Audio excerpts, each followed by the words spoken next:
Welcome to Millennium News Hour. I am Tanziba Naurin. In today's bulletin, we will get you detailed news from across the nation and the world. Let's begin with the headlines of the day. Biden's dole out Halloween candy to first responders' kids.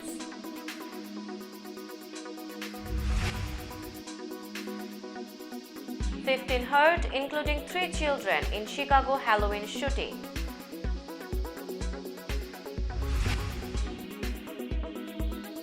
Democrats to boost Hochul in tight New York governor's race.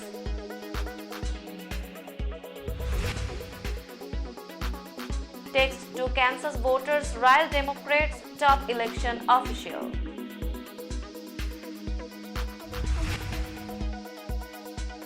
Democrats tech leaders fund PSC to boost McMillan in Utah.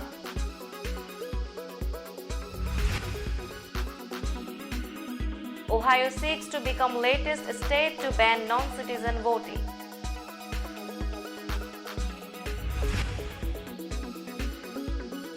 Trump asks justices to keep tax returns from House committee.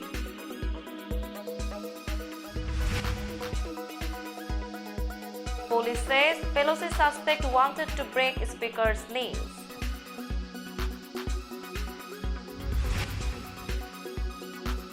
Migos rapper take off dead after Houston shooting.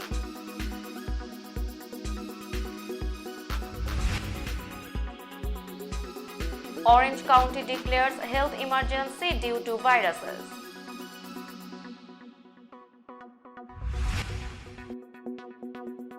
UN agency inspecting Russia's unfounded dirty bomb claim.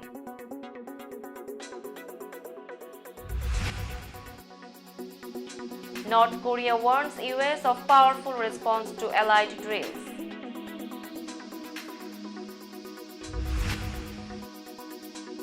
Shanghai Disney guests kept in closed park for virus testing.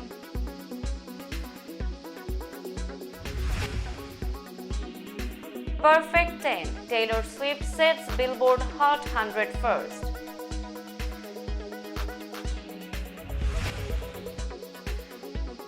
Ukraine soccer body asked FIFA to remove Iran from World Cup.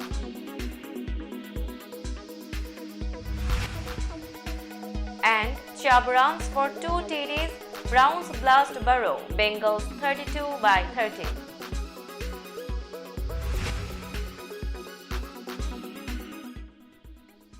Now news in detail. President Joe Biden and his wife Jill doled out Halloween candy Monday to trick-or-treaters dressed up as everything from Spider-Man to a flamingo to a monk to a zombie, founding father at a soggy celebration on the south side of the White House. It was the Biden's first time welcoming trick-or-treaters as president and first lady. They were in Europe for Halloween last year, their first in the White House. They had the Pennsylvania Avenue side of the executive mansion lit up in orange for the spooky holiday. Despite rainfall Monday, some 5,000 guests, children and their adult chaperones were expected to stream through the event, where Biden and his wife handed out treats as part of this year's trick-or-treating in the President and First Lady's neighborhood. The invitation list included children of local firefighters, nurses, police officers, and National Guard members invited through local community groups, labor unions, and other organizations, the White House said. Children of administration officials joined the group as well. As many as 15 people, including 3 children, were injured in a drive-by shooting on Halloween night that sent shots flying into a crowd along a Chicago street corner, police said. Chicago Police Superintendent David Brown said the 3 juvenile victims are a 3-year-old, an 11-year-old, and a 13-year-old. The others wounded by gunfire Monday night are adults ranging in age from their 30s to their 50s. In addition, police said a woman fleeing from the shooting scene was struck by a vehicle as she crossed traffic. She was hospitalized in fair condition. The Chicago Fire Department said it sent at least 10 ambulances to the scene in Chicago's Garfield Park neighborhood. Brown said the victims' conditions range from non-life-threatening injuries to critical condition. No fatalities were immediately reported, and police were waiting to interview the shooting victims after they received medical treatment. Brown said the drive-by shooting happened around 9:30 p.m. and was over in a matter of seconds. It was captured on police surveillance video, which investigators are reviewing. Preliminary information indicates there were at least 2 shooters seen on the video, firing indiscriminately into the crowd. Democrats have created a super PSC in New York to boost incumbent Governor Kathy Hochul, a sign of the party's growing fears that a late-stage surge by her Republican opponent Lee Zeldin could result in an upset in the blue state. The committee created Friday by the Democratic Governors Association comes as both parties have deployed more resources and political stars in New York as ballots have started being cast in a surprisingly competitive race. The notion that the governor's office would be winnable for Republicans in New York, where there are twice as many Democrats as Republicans and a GOP governor has not been elected in 20 years, is the latest warning for Democrats that they could face deep losses in this year's midterm elections. Zeldin, a congressman and ally of former President Donald Trump, has tightened the race in recent weeks after focusing for months on rising violent crime in New York. He has been campaigning around the state, holding a large rally in GOP-friendly Long Island over the weekend with Florida Governor Ron DeSantis and a Monday rally in a New York City exurb with Virginia Governor Glenn Youngkin.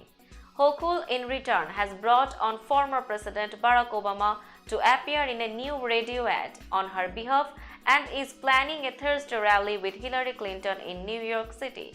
That's on top of a series of rallies she held around the state over the weekend, including a Sunday rally with New York City Mayor Eric Adams in Queens. Kansas top elections official warned voters Monday that text messages from outside the state were giving them incorrect information about where to vote, but groups involved in the texting said they weren't trying to confuse or mislead people. Several Democrats said they began hearing about the text Sunday or had received them. Each message said it was from a representative of Voting Futures, Voto Latino or Black Voters Matter, and provided the address of a voting site with a picture of a building. In some cases, the person already had voted. In others, people couldn't vote in advance at the listed site, and in some, people could vote in advance there, but not on election day November 8. Movement Labs, a vendor headquartered in Oakland, California, working for both Voto Latino and Black Voters Matter, tweeted that texts also went to voters in Illinois, New Jersey, North Carolina, and Virginia. Kansas Democrats who learned of the texts worried that a disinformation campaign had targeted their voters in hopes of preventing their ballots from counting or discouraging them from voting. And Kansas Secretary of State Scott Schwab, a Republican, said voters should be on high alert about potential election misinformation from such texts. Tech leaders and Democratic Party aligned groups are among those funneling millions into Utah to support independent Evan McMullin's bid to unseat Republican Senator Mike Lee. The race has been inundated with outside spending, with super PSCs unaffiliated with either the Lee or McMullin campaign spending heavily on glossy mailers and attack ads on the local affiliates of the 4 major television networks in the lead up to the midterm elections. The amount of money pouring into the race reflects how McMullin has turned Utah from a political afterthought to a legitimate battleground. The outside spending supporting him also illustrates the traditional partisan dynamics at play in the independent versus Republican race and the emerging reality that some Democratic Party aligned groups and donors see McMullin, an anti-abortion conservative, as one path toward preventing Republicans from controlling the Senate. Republicans in Ohio are promoting a measure on the November 8 ballot that would prohibit non-citizens from voting in local elections, fighting back at what they see as a push for such access in liberal enclaves such as San Francisco and New York City. It would make Ohio the seventh state to take such a step if it passes and could motivate turnout among GOP voters in this year's high-stakes midterm elections. The state also has a close race for a seat that will help determine the balance of power in the U.S. Senate. Republican Secretary of State Frank LaRose, the state's elections chief, is championing State Issue 2, a proposal advanced by Ohio's GOP-led state legislature. It would make a tiny but pivotal wording change to the Ohio Constitution, from guaranteeing voting rights for every citizen of the U.S. who meets certain criteria to only citizens of the U.S. who do. This is Adul Ali with Millennium 24 News. 3 recent polls have put Republican Ted Budd ahead of Democrat Sherry Beasley as the race for North Carolina's open U.S. Senate seat enters the home stretch. The poll results reflect a nationwide trend in the GOP's favor as voters are citing concerns about the economy and raging inflation as top-of-mind issues. The state's highest-profile race, the open U.S. Senate seat being vacated by Republican Senator Richard Burr, seems to be inching in the GOP's direction. Republican Ted Budd now leads Sherry Beasley 47% to 43% when the Civitas poll had them tied back in August, but has since improved his performance in other recent polls. An East Carolina University poll gave him a 50% to 44% edge, while a Trafalgar poll put him up 48 to 44. For more news and information, stay right here at Millennium 24 News. Former President Donald Trump is going to the Supreme Court again, this time to try to stop his tax returns from being handed to a congressional committee. In an emergency appeal filed Monday, Trump wants the court to order at least a temporary hold on the Treasury Department turning over his returns to the Democratic-controlled House Ways and Means Committee. Trump said the handover could happen as soon as Thursday without the court's intervention. Lower courts ruled that the committee has broad authority to obtain tax returns and rejected Trump's claims that it was overstepping. Trump had most recently sought the justice's intervention in a legal dispute stemming from the search of his Mar-a-Lago estate in Florida in August. The court rejected that appeal. If Trump can persuade the nation's highest court to intervene in this case, he would potentially delay a final decision until the start of the next Congress in January. If Republicans recapture control of the House in the fall election, they could drop the record's request. The man accused of attacking House Speaker Nancy Pelosi's husband with a hammer told police he wanted to hold the Democratic leader hostage and break her kneecaps to show other members of Congress there were consequences to actions, authorities said Monday. In a chilling federal complaint, officials say David DePape, 42 years old, carrying zip ties, tape, and a rope in a backpack, broke into the couple's San Francisco home early Friday morning, went upstairs where 82-year-old Paul Pelosi was sleeping, and demanded to talk to Nancy. This house and the speaker herself were specifically targets, San Francisco District Attorney Brooke Jenkins said at a Monday evening news conference announcing state charges against DePape, including attempted murder. This was politically motivated, Jenkins said. She implored the public to watch the words that we say and to turn down the volume of our political rhetoric. Migos rapper Takeoff is dead after a shooting early Tuesday outside a bowling alley in Houston, a representative confirmed. He was 28. Takeoff, whose name was Hirsnik Curry Ball, was part of Migos along with Quavo and Offset. A representative for Migos, who was not authorized to speak publicly, confirmed that Takeoff had died.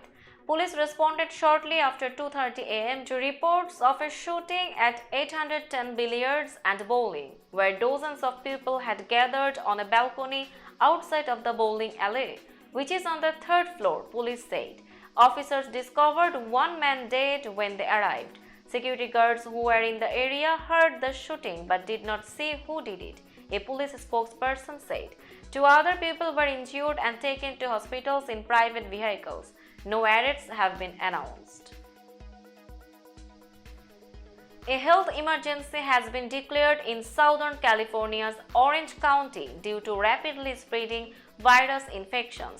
The county health officer issued the declaration Monday due to record numbers of pediatric hospitalizations and daily emergency room visits, the OC Healthcare Agency said in a press release.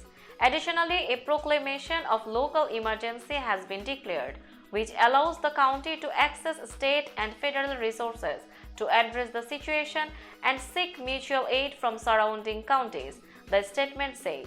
Last week, neighboring San Diego County's public health agency sounded a similar alarm. Now it's time for business news.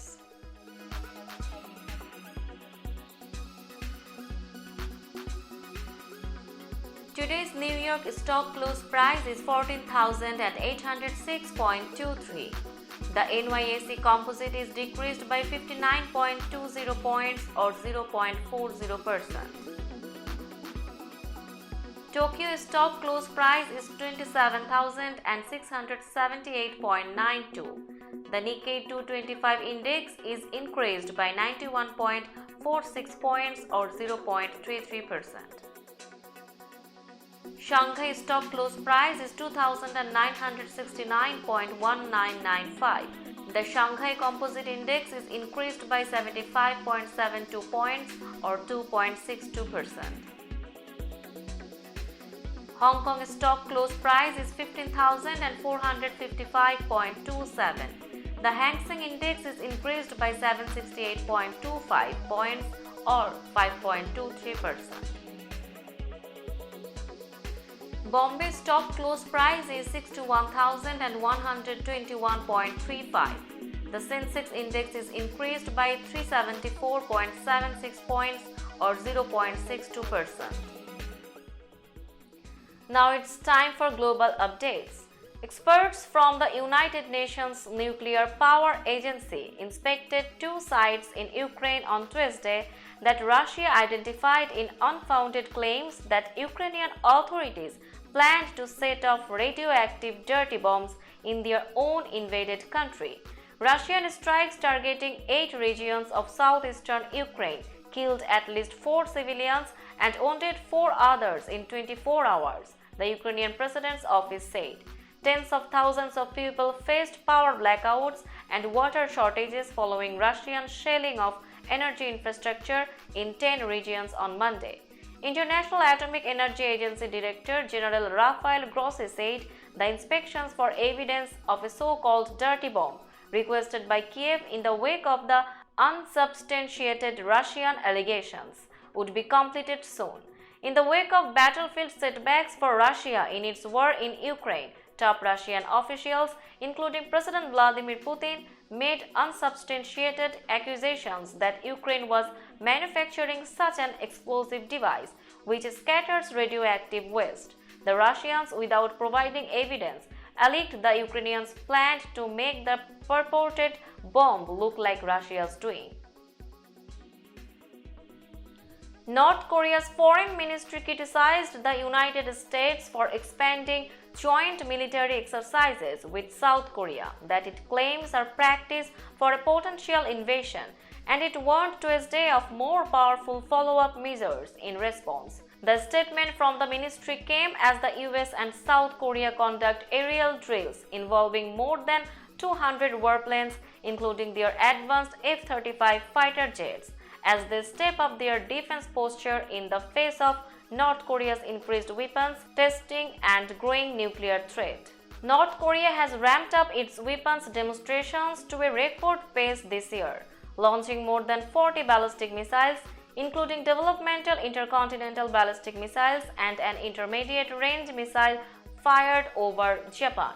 The North has punctuated those tests with an escalatory nuclear doctrine that authorizes preemptive nuclear attacks in loosely defined crisis situations. Visitors to Shanghai Disneyland were temporarily blocked from leaving as part of virus testing that extended to more than 400,000 people, the city government announced Tuesday. The park closed Monday for testing of staff and visitors, Walt Disney Company and the government said in separate statements. The City Health Bureau said guests all tested negative and were allowed to leave by 8:30 p.m. No details of a possible outbreak were released, but 1.3 million residents of the downtown Yangpu district were ordered Friday to stay at home for virus testing.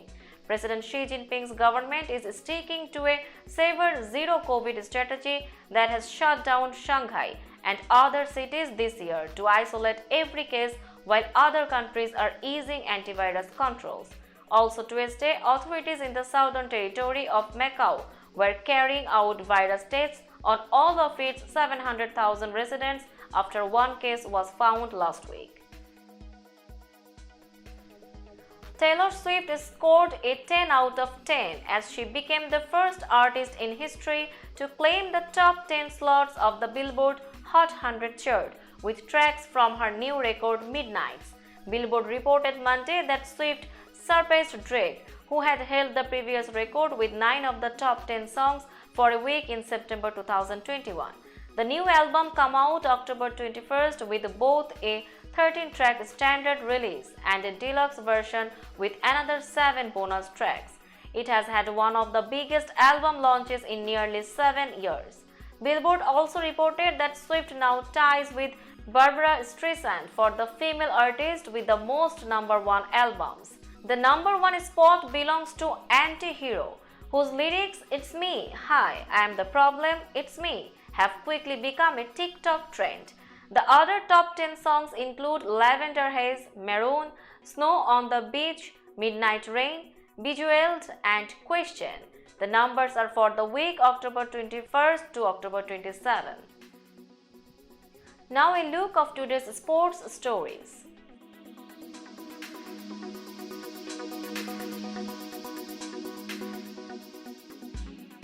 The Ukrainian Soccer Federation urged FIFA on Monday to remove Iran from the World Cup next month, alleging human rights violations and supplying the Russian military with weapons. The call was made 3 weeks before Iran is due to face England in the first Group B game in Qatar. The group also includes the United States and Wales. The Ukrainian Federation's executive committee did not ask for Iran to be replaced at the tournament by the Ukraine team, which lost to Wales in a European playoff final in June. Ukraine taking Iran's place was the suggestion last week by the country's top club, Shakhtar Donetsk, in a similar appeal to FIFA. FIFA has not commented on the Ukrainian request and does not typically suspend member federations because of military decisions by a national government. For the first time this season, the Cleveland Browns put it all together and played like a complete team: offense, defense, special teams. Scary on Halloween. It was one of those days where we imposed our will, quarterback Jacoby Brissett said. Nick Chubb rushed for 2 touchdowns and Myles Garrett and Cleveland's defense frustrated Joe Burrow as the Browns thrashed Cincinnati 32-13 on Monday night, keeping the Bengals' star quarterback winless against them. Now let's have a look on today's weather chart.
That's all in today's news. Keep watching Millennium News 24 for latest updates. Millennium TV USA and Millennium News 24 network is transmitted and available to be watched free for all at TVs such as Sony, Samsung, LG, Roku TV, Amazon TV and Apple TV. And also in all European countries and Australia available with Sky Network, Worldwide Jago TV, Radiant IPTV, Worldwide Jago BD Network and Horizon Satellite globally. Stay connected with us for all types of informative and entertainment programs. Thank you.